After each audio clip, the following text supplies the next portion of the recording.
Halo semuanya, kembali lagi bersama saya Dave di Lab Akuntansi Dasar 2. Nah, kali ini kita akan membahas mengenai chapter baru, yaitu yang berjudul Statement of Cash Flow. Nah, di sini ada Comparative Statement of Financial Position-nya milik Takis Corporation di tahun 2020 dan 2021. Nah, lalu ada income statement-nya, lalu ada informasi tambahannya. Nah, informasi tambahan ini yang pertama kali harus kita perhatikan. Kita jurnal dulu deh. Nah, kita jurnal karena biar kita lebih gampang memahami nanti pada saat kita membuat statement of cash flow-nya, kayak gitu ya. Kalau kalian nggak disuruh dibuat jurnalnya, ya nggak apa-apa sih. Jadi kalau misalkan nggak disuruh, ya kalian nggak buat. Kalau misalkan kalian disuruh di soalnya, kalian juga buat ya untuk jurnalnya. Nah, di sini yang pertama adalah ada informasi tambahan mengenai penyusutan bangunan dan peralatan, building dan equipment selama tahun 2021 itu masing-masing sebesar 37.500 dan 25.000. Nah, jurnalnya adalah depreciation expense seperti biasa pada accumulated depreciation, building sama equipment.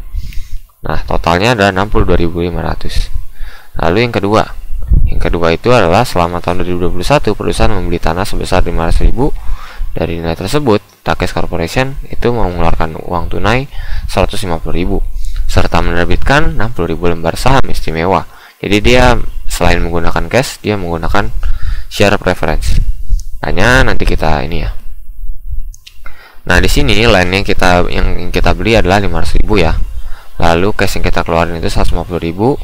Nah, share preference-nya berapa yang kita keluarin? Cara tahunya dari mana?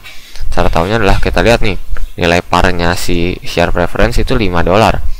Berarti tinggal 60.000 lembar kita kali $5. Hasilnya 300.000, selisihnya itu adalah share premium preference. Kayak gitu ya cara carinya.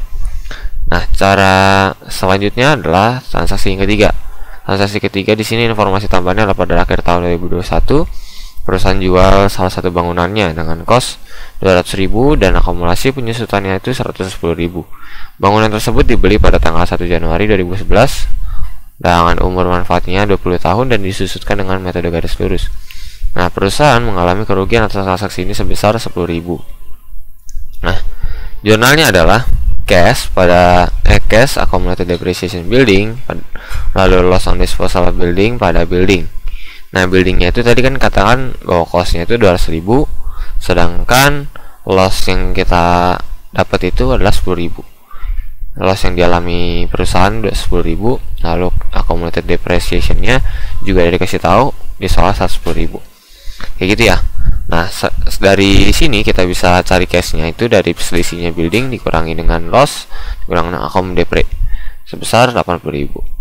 Selanjutnya adalah yang transaksi keempat. Perusahaan menjual salah satu peralatan dengan kos 75.000, ini juga sama dengan nilai sisa 10.000.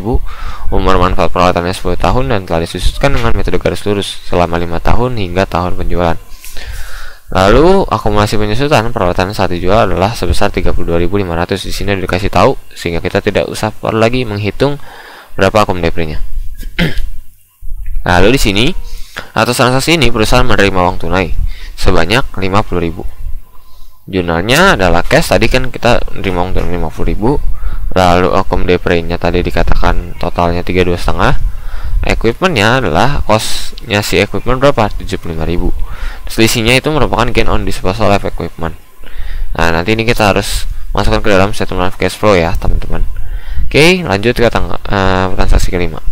Investasi saham di Love Corporation merupakan investasi dengan kategori non trading. Nah, karena ini cuma info doang, berarti kita nggak usah melakukan jurnal apa-apa. Nanti akan berpengaruh pada saat penentuan di mana dia masuk ke operating activities kah atau ke investing activities, kayak gitu ya. Ini transaksi kelima itu berpengaruhnya seperti itu. Lalu ke yang ke-6. Takis Corporation menghapus piutang usaha milik Rap Corporation senilai 2.500. Nah, jurnalnya adalah AFDA pada account receivable 2.500. Ini allowance for doubtful debt ya teman-teman, kalian singkat juga nggak apa-apa. Ini jurnal penghapusannya. Sedangkan kita buat di account biar nggak bingung. Kita buat di accountnya si AFDA AFDA-nya awalnya adalah 5.000. Nah, kita ada hapus 2.500. Lalu ternyata di saldo akhirnya itu 4.000. Ini saldo akhir itu kuning ya. Saya warnain kuning, sedangkan saldo awal itu warnanya biru. Nah, berarti ada selisih. Ada selisih yang harus kita tambahin sehingga angkanya dia nanti bisa berubah menjadi 4.000, sama seperti saldo akhir. Nah, saldo akhir ini merupakan transaksi yang tidak termuat dalam soal, yaitu yang harus kita jurnal juga. Berarti jurnalnya di sini karena AFDA-nya bertambah, berarti dia ada pencadangan piutang. Kalau pencadangan piutang jurnalnya apa? Jurnalnya itu adalah BTP expense pada allowance for doubtful debt, yaitu 1.500. Dari situ ya. Nah, ini ntar BDE-nya ngaruh ke operating activities ya. Seperti itu. Nah, selanjutnya untuk account receivable-nya. Account receivable-nya ini nanti juga berpengaruh ya di SCF-nya, statement of cash flow-nya nanti berpengaruh. Nah, caranya nih ada saldo awalnya, lalu kita ada ngapus piutangnya 2.500, lalu ada selisihnya kan saldo akhirnya 17,5. Sedangkan saldo akhir yang tadi kita hitung kan baru berapa tuh? Baru 47,5. 47,5 berarti ada selisih 30.000. 30.000-nya ini merupakan pertambahan pelunasan AR ya. Nanti ini harus kita catat sebagai penerimaan kas. Nah, lalu yang ketujuh. Yang ketujuh itu adalah perusahaan menerbitkan saham biasa dan saham istimewa untuk memperoleh tambahan kas. Nah, ini nanti cara tahunya gimana? Cara tahunya ya dari T-account. Dari T-account-nya caranya T-account yang tadi yang share capital preference itu sudah ada di transaksi kedua karena dia ada nerbitin saham istimewa ya. Makanya sudah dibuat di transaksi yang kedua. Cara memahaminya yang pertama, nah ini saya akan jelaskan T-account nih ya. Tadi kan saya udah jelasin jurnal semuanya. Nah, sekarang kita mau ke T-account. Cara buat T-account-nya yang pertama adalah LAN. LAN itu saldo awalnya adalah 1 juta. Nah, kita tulis 1 juta di tabel sini sebelah debit. Lalu kita ada beli LAN 500.000. Nah, makanya di sini saya tulis 500.000. Lalu totalnya untuk saldo LAN adalah 1.500.000. Lalu di akhir periode ini yang kuning, ending balance akhir periode 2021 itu saldonya itu LAN-nya adalah 1.250.000. Berarti nggak make sense dong, nggak balance kan. Berarti untuk membalansannya berarti ada selisih 250.000. 250.000-nya ini merupakan transaksi penjualan LAN. Nah, penjualan LAN ini nanti akan kita masukkan ke dalam statement of cash flow-nya ya. Yang warna krem ini akan dimasukkan ke SCF. Selanjutnya untuk share capital preference. Share capital preference juga sama. Ini saldo awalnya 100.000. Terus ini ya saldo awal, kalau kalian nggak tahu nih saldo awalnya dari mana, yang dari 2020 semuanya. Ini ada share preference. Di sini premium 100.000. Oke. Seperti itu. Nah, selanjutnya yang pertama ini ada share capital preference, saldo awal 200.000, lalu ada pertambahan. Di sini kita ada narbitin 300.000. Nah, sehingga totalnya itu saldo terakhirnya adalah 500.000. Nah, sedangkan untuk ini ada di transaksi ketujuh kita juga narbitin kan. Kita narbitin saham untuk memperoleh kas. Nah, cara nyari angka 100.000 ini kita cari kebalik. Nah, saldo awalnya kan, saldo akhirnya kan udah kita ketahui nih 600.000. Sedangkan terakhir kita ngitung tadi 500.000. Berarti harus ditambahin dong biar jadi 600.000. Nah, pertambahannya ini merupakan penerbitan saham yang menimbulkan yang berfungsi untuk menambahkan kas kita. Ya.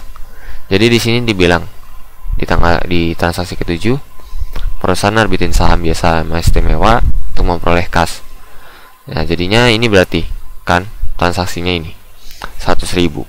Ini untuk saham istimewa. Lalu ada share premium referensinya, sama cara mencarinya seperti share capital preference. Ini ada saldo awalnya, lalu ada di saldo yang di transaksi kedua ini saya kayak beri angka 2.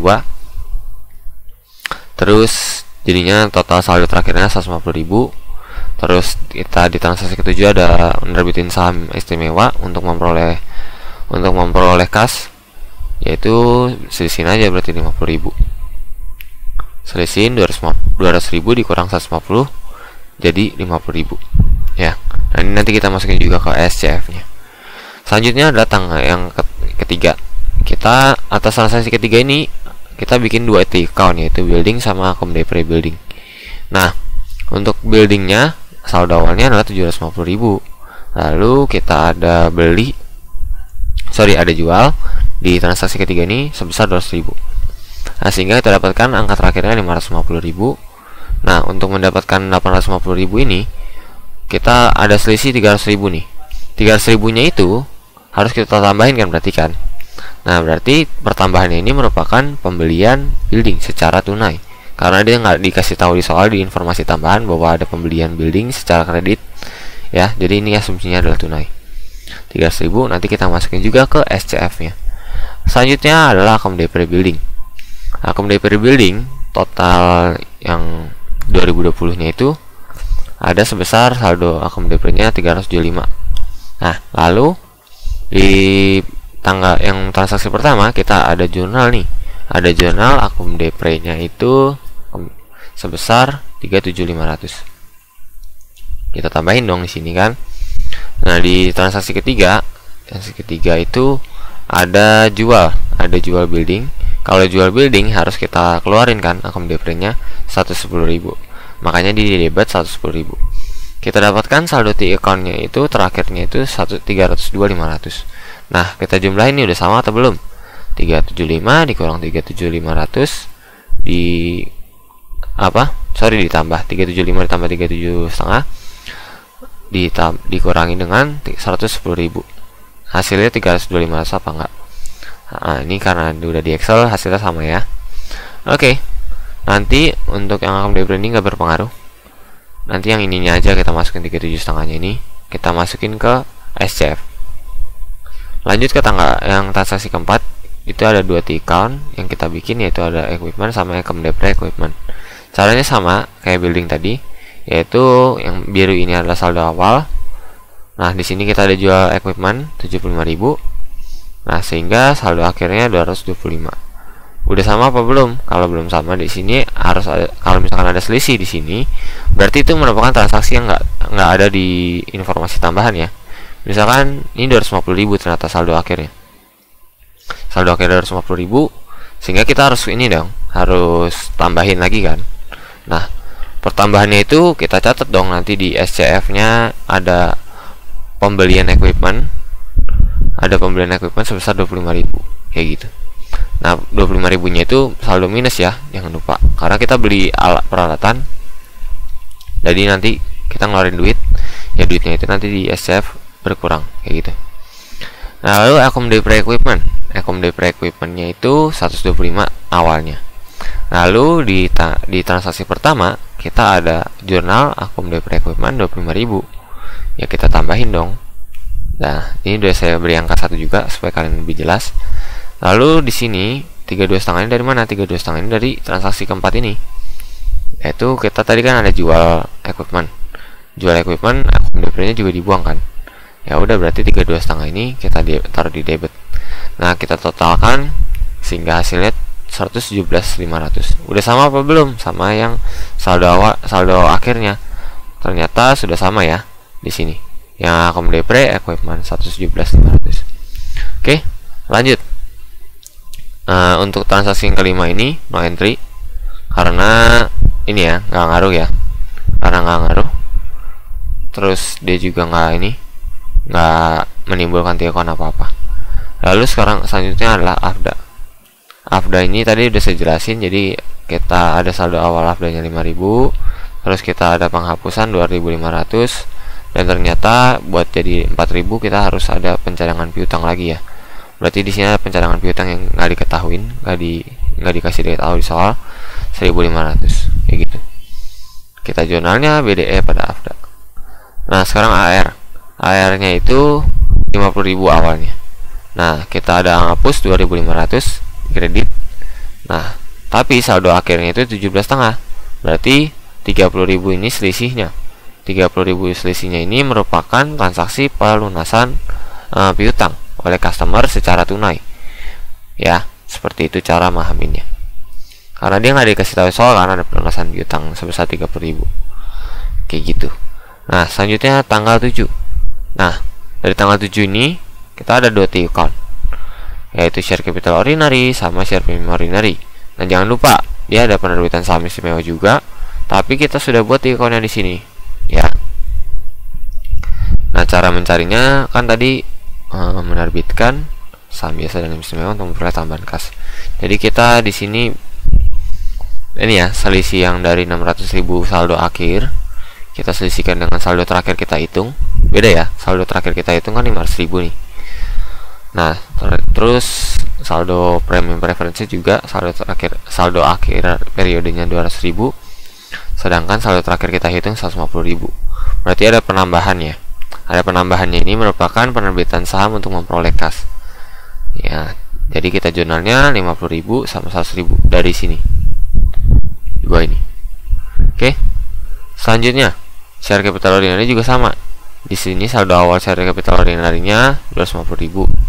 Lalu 37,5 ini dapat dari mana? Dapat dari ya sini, dari yang cash, yang buat memperoleh cash. Ya, 37.500 dapetin dari sini. 287.500 itu kan saldo akhir. Udah kita ketahuin kan? Kita selisihin aja. 37.500 kan selisihnya. Nah, untuk share premium juga sama. Ini saldo awalnya 50.000, sedangkan saldo akhirnya 62,5. Tinggal kita selisihin, kita dapetin share premium ordinary-nya berapa. Kita jurnal deh, kayak gitu. Lalu untuk yang ke-8, ini dia ada yang ke-8 saya lupa bacain. Seluruh bonds payable akan jatuh tempo pada akhir tahun 2025. Nah, jadi jurnalnya adalah cash pada bonds payable $100.000. Dapat dari mana ini 100.000? Nah, dapat dari awalnya bonds payable itu 400.000 nih. Ternyata di akhir periode bondsnya itu naik tiba-tiba. Lah, naiknya dari mana? Nah, kan kita nggak tahu nih. Berarti ada pertambahan dong. Pertambahannya itu merupakan transaksi ini ya, pelunasan. Sorry, bukan transaksi pelunasan, transaksi ini. Kita ngutang narbitin bonds. Kita narbitin bondsnya at par. Ya, kayak gitu. Makanya bondsnya bertambah di sebelah kredit. Seperti itu untuk di account-nya. Sekarang kita mau membahas ke statement of cash flow-nya ya. Oke. Nah, setelah kita udah buat di account-nya ini tadi nih, yang banyak tadi, sekarang kita mau buat statement of cash flow-nya. Kalian pertama buat judul dulu, Takes Corporation Statement of Cash Flow, Statement Direct Method for the year ended on December 31/2021. Oke, yang pertama di sini kita buat dulu cash flow from operating activities atau arus kas dari aktivitas operasi. Yang pertama kan di sini dikatakan bahwa kita adjust net income dulu kan, kalau indirect method. Nah, kalau indirect method kita adjust net income-nya dulu. Nah, setelah kita adjust baru deh ntar kita bikin yang investing activities. Nah, cara adjust net income-nya kita masukin dulu net income-nya nih 47.625 dari soal 625 nih ya. Setelah kita masukin ini dari soal, nah kita masukin deh ini yang depreciation expense buildingnya. Pertama ya, kalau misalkan urutannya kalian mau tahu operating itu, kalian depre dulu. Di sini ada urutannya, nanti saya jelasin ya di kelas. Depre, amor, gain or loss, baru account payable, wages, accrued expense, not receivable, dan sebagainya ya. CL sama CL pokoknya kayak gitu. Lanjut. Nah, berarti di sini yang pertama adalah depreciation expense. Depreciation expense rebuilding ini dapat dari mana? Didapat dari yang ada di jurnal tadi ya. Yang di sini. Nih, yang pertama tadi. Kan ini non cash expense kan. Non cash expense harus kita keluarin sebesar 37.500 sama 25.000 ya. Oke, lanjut. Berarti setelah ini udah masuk ke amortization. Amortization dapat dari mana? 25.000 didapat dari sini yang trademark. Trademark itu kan intangible asset. Nah, intangible asset itu bukan didepresiasi tapi diamortisasi, makanya namanya amortization expense. Nah, Kenapa di sini nih di komparatif itu dikatakan bahwa trademarknya itu mengalami decrease ya, mengalami decrease. Sorry, ini salah penamaan. Mengalami decrease atau penurunan sebesar 25.000. Nah, 25.000 nya ini harus kita tambahkan ya, harus kita tambahin. Ini sorry, berarti ini warnanya merah. Terus berarti di sini amortization expense-nya di sini ya. Oke. Lanjut, amortization expense. Di sini bad debt expense ya, bad debt expense 1.500 dapat dari yang tadi ya, jurnal yang tadi juga, yaitu jurnal yang ini, jurnal yang ke-6, yaitu BDE pada AFDA 1.500 ya. Jadi yang kotak rem tadi yang udah aku bilang itu harus dimasukin ke SCF. Oke, 1.500. Terus ada loss on disposal sama gain on disposal, ini dapat dari jurnal juga, dapat dari jurnalnya tadi yang ini ya, yang loss yang ini 10.000. Terus ada gain 7.500 ya, yang itu. Oke. Setelah itu, oh ya, kalau misalkan di gain, kalau dia gain itu kan tadinya kita menambahkan nih, kita menambahin net income kan kalau di gain. Nah, biar kita balikin lagi, kita kurangin dah itu gainnya, makanya dia saldonya minus. Kalau loss tadi kan kita ngurangin, tadinya kan kita ngurangin net income, karena kita ngurangin net income, makanya kalau misalkan kita mau balikin lagi, ya kita tambahin lossnya supaya dia kembali lagi seperti semula 10.000. Nah, lalu increase decrease ini kita dapetin dari ini aja, kita dapetin dari tabel yang sebelah sini. Nah, kita cari deh prepaid insurance increase saldo minus 7.500. Udah benar ya, increase dapat dari sini, insurance. Decrease in advertising itu dia decrease ya 5.000. Terus ada increase inventory, nya minus juga. Terus decrease in short term investment-nya, short term investment ada di sini. Terus ada interest receivable dapat dari mana? Dari sini, ada decrease. Terus ada decrease account receivable nya kita dapat dari ini ya, dapetin dari sini. Oke. Kenapa yang ngambilnya dari yang perhitungan T-count? Karena di sini 2.500 nya itu merupakan penghapusan ya, merupakan penghapusan. Kalau penghapusan kita menerima cash gak? Ya enggak kan, karena kita nggak nerima cash, jadi ya jangan dimasukin. Kita masukinnya yang berhubungan sama cashnya aja ya, karena ini laporan harus cash, maka semua yang berhubungan dengan cash aja yang kita masukin. Lanjut, interest payable di sini. Oh ya, untuk current asset kan semuanya udah kita jurnal nih, semuanya bukan udah kita jurnal, semuanya udah kita masukin kan untuk current asset. Sekarang kita mau masukin CL nih, masukin CL nya itu dari yang paling lancar, accrued expense. Sorry, terserah sih sebetulnya masukin dari yang mana. Kita masukin dari interest payable dulu ya. Kalau di sini interest payable nya itu 15.000. Dapat dari mana? Dapat dari sini, karena kita ngelunasin interest payable, makanya kita berkurang duitnya. Terus ada income tax payable. Di sini income tax payable 2.500.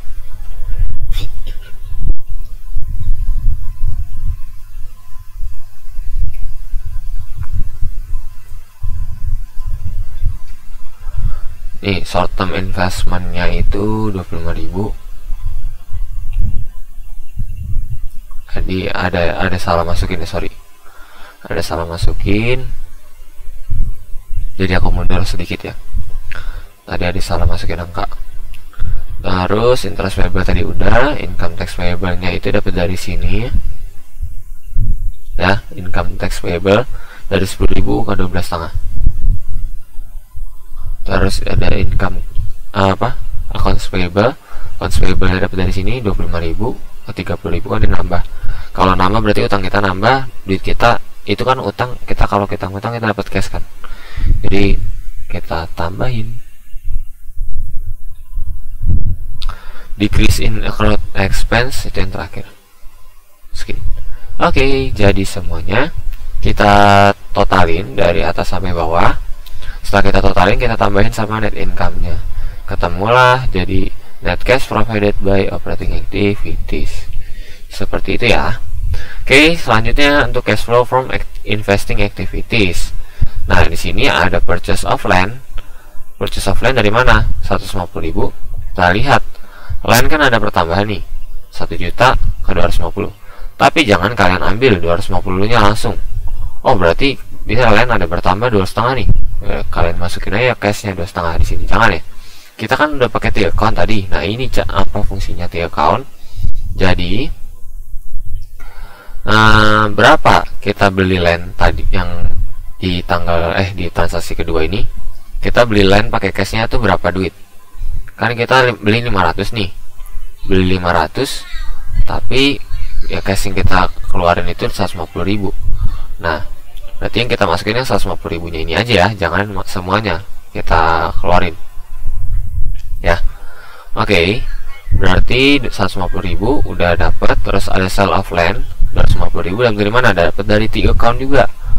T account yang tadi kan kita udah buat nih yang krem ini tadi. Nah, kita tadi udah beli, terus kita hitung saldo terakhirnya, ternyata nggak sama saldo endingnya, saldo 2021. Nah, makanya selisihnya itu adalah transaksi penjualan land. Nah, kita catat dari sini sale of land 250.000. Lalu ada sale of building. Sale of building tadi kita jual building ya, di transaksi ketiga 200.000 buildingnya. Nah, tapi di sini jangan kalian catat 200.000 langsung. Kalian catat 80.000-nya. Ya, karena cash yang keluar adalah 80.000, bukan 200.000. Jadi diingat ya. Jadi semua yang ada di SCF ini yang berkaitan sama cash. Jangan kalian input akun selain daripada cash ya. Angkanya jangan kalian input selain daripada akun cash. Nah, berarti di sini 80.000 sale of buildingnya. Lalu ada purchase of investment in large corporation. Nah, ini kita dapat dari mana nih? Kita dapetin dari yang sini, yang aset. Ada investment in share of Love Corporation. Di sini ada dia increase. Sorry, di sini nggak dicatat ya. Jadi aku tambahin lagi. Ini belum ditambahin, sorry. Jadi ini increase 12,5. Dia minus berarti. Ini hijau. Nah, udah ya. Jadi dia meningkat. Karena dia meningkat investasinya, berarti kita ada beli investasi kan. Berarti kita ada keluar duit. Oke. Lanjut ke ininya. Investing. Berarti kita ada purchase of investment in Love Corporation 12.500. Nah, kan tadi ada di keterangan di soal nih, jangan lupa di transaksi kelima nomor 5, investasi saham di Love Corporation merupakan investasi dengan kategori non trading. Karena non trading, maka dari itu dia termasuk long investment, long term investment. Ya, bukan short term investment. Karena dia non trading, sifatnya jangka panjang. Ya, oke. Kalau dia short term, dia masuknya ke operating kayak gitu. Oke, lanjut ke sale of equipment. Sale of equipment di sini 50.000 dapat dari mana? Dapat dari T account. Tadi kita ada jual equipment yang di nomor 4, informasi tambahan nomor 4. Kita jual equipment 75.000 harga ininya. Cost equipmentnya 75, tapi kita nerima cashnya itu 50.000. Jangan dimasukin 75.000-nya. Kita masukin angka 50.000-nya. Oke. Setelah itu ada purchase of building. Kita ada purchase of building. Kita lihat di account building. Nah, di sini kan di tambahan, informasi tambahan kan nggak ada kan kita beli building. Nah, caranya lihat kenapa kita ada tiba-tiba ada purchase of building, ya lihat dari T-account caranya. Nah, di sini T-accountnya kan awalnya 7,5. Nah, di sini kita ada jual buildingnya 200.000. Terus kita saldo terakhirnya 550. Nah, ternyata saldo akhir kita tuh di komparatif tadi 850.000. Berarti ada penambahan dong. Penambahan yang kita ketahui dari mana? Nah, penambahan ini merupakan transaksi pembelian gedung secara tunai 300.000 dari situ. Ya. Oke. Selesai untuk investingnya. Nah, setelah itu barulah kita hitung net cash used by investing activities. Oh ya, ingat ya, kalau misalkan dia saldonya di sini plus, kalian tulis net cash provided. Kalau misalkan di sini dia minus, berarti net cash used by investing activities. Ya, ini cuma sekedar info aja. Nah, setelah itu kita menghitung yang cash flow from financing activities. Cash flows from financing activities. Di sini yang pertama ada issuance of ordinary share sama issuance of preference shares. Di sini ada penerbitan saham istimewa dan saham biasa tadi di transaksi yang nomor 7. Perusahaan menerbitkan saham biasa dan istimewa untuk memperoleh tambahan kas. Ini kita masukin ke financing. Nah, angkanya berapa tadi? Kan kita udah bikin di account. Nah, itulah kalau misalkan kalian udah bikin di account, jadi lebih gampang ya. Masukin angkanya. Kayak gitu. Tapi kalau misalkan kalau ujian, kalian kan kelamaan tuh bikin di account. Kalian nggak usah bikin juga nggak apa-apa. Jadi asal kalian tahu perhitungannya, angkanya benar. Jadi tetap saya benerin ya. Oke. Lanjut ke di accountnya tadi. Di sini kita ada nerbitin saham preference sama saham ordinary. Nah, jumlahnya itu 150. Dapat dari mana? Dapat dari sini ya, kan cash ini 200.000 terdiri dari share premium capital ordinary. Ya, dari situ. Kayaknya langsung aja. Issuance of ordinary share berapa? 50.000. Dapat dari sini. Dapat dari 12,5 tambah 37,5. Terus ada tadi preference share 150.000, dapat dari 50.000 tambah 100.000. Ya. Lalu yang terakhir adalah issuance of bonds. Di sini kita nerbitin obligasi. Nerbitin obligasi di transaksi nomor 8 di informasi tambahan. Tadi kita ada lihat sebetulnya itu yang tadi, yang informasi tambahan ini bukan jurnalnya. Jurnalnya bukan yang ini ya. Jadi jurnal ini kita dapatkan dari mana? 100.000. Kita dapatkan dari lihat ini. Komparatif SOFB-nya. Bonds payable kan tadi 400.000 nih dari 2020. Ternyata di 2021 dia naik 500.000. Berarti ada penambahan kan? Ada penambahan. Dia kalau penambahan itu ada penerbitan bonds. Kalau nerbitin bonds kita dapatnya apa? Cash kan? Kecuali kalau dikatakan di soal menerbitkan bonds untuk membeli tanah atau membeli peralatan, berarti itu kita nggak masukin bonds ini. Bonds pertambahannya bonds ini nggak kita masukin kalau misalkan dia buat beli tanah, buat beli building dan sebagainya. Tapi karena ini nggak dikasih tahu, makanya kita asumsinya berarti issuance bonds ini buat cash ya gitu. 100.000. Nah, kita dapatkan angka net cash provided by financing activities sebesar 300.000. Kita tambahin aja dari sini. Nah, lalu setelah kita udah hitung net cash provided sampai sini, kita hitung net increase in cash-nya. Net increase in cash-nya 365.625. Ya. Angka ini harus sama dengan yang ada di sini. Ya. Kalian lihat komparatifnya 2020 cash-nya 600.000. 2021 angkanya 965. Setelah kalian selisihkan, hasilnya kan 365 nih. Nah, hasil ini harus sama dengan hasil net increase in cash-nya. Yang kadang salah di sini, kalian nggak balance di sini. Jadi, nggak sama. Aduh, ulang lagi dari awal kayak gitu ya. Makanya harus teliti di operatingnya atau di investingnya. Ya, seperti itu. Setelah net increase in cash-nya kita udah tahu 365.625. Ini kita tambahin dari sini ya. Kita tambahin dari 148. Nih, 148 dikurang 82,5 ditambah 300.000, hasil 365 ditambah dengan beginning cash balance-nya dapat dari soal 600.000. Kalian jangan bingung dapat dari mana, dapat dari soal ya, 2020 cash 600.000. Lalu ada ending cash balance-nya harus sama juga, harus sama dengan yang ada di soal. Ini harus sama, ini juga harus sama kayak di soal ya. Jadi ini yang menjadi patokan kalian balance apa enggaknya.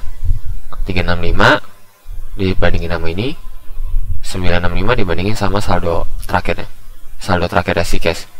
Oke. Nah, setelah itu kalau udah saldo balance, ini ending cash balance ini, kalian jangan lupa bikin note. Jadi note to financial statement. Ya, di sini kalian bikin note. Note-nya itu isinya di sini kebetulan ada issuance of reference share to purchase land. Jadi di sini memberitahu kita, misalkan kan kita tadi ini ya, kita tadi ada beli tanah, kita beli tanahnya itu kita beli pakai saham istimewa. Nah, ini harus dicatat ya. Kalau misalnya building juga sama, kita catat pembelian building menggunakan saham, atau misalkan pakai bonds juga sama, pembelian building menggunakan obligasi, kayak gitu ya. Nah, di sini kita tulis issuance of preference shares to purchase land, penerbitan saham preference untuk membeli tanah sebesar 300.000. Dapat dari mana 300.000? Dapat dari sini ya. Di sini ada transaksi kedua. Jadi kita masukin angka 300.000 nya, jangan masukin angka 500.000 ya. Kita masukin berapa saham yang diterbitin ya, di luar share premium. Oke. Nah, sekian pembahasan problem kita kali ini. Kurang lebihnya mohon maaf. Jika ada yang ingin ditanyakan, kalian bisa tanyakan di Meet Now kita hari ini. Sekian dari saya, terima kasih. Have a nice day semuanya.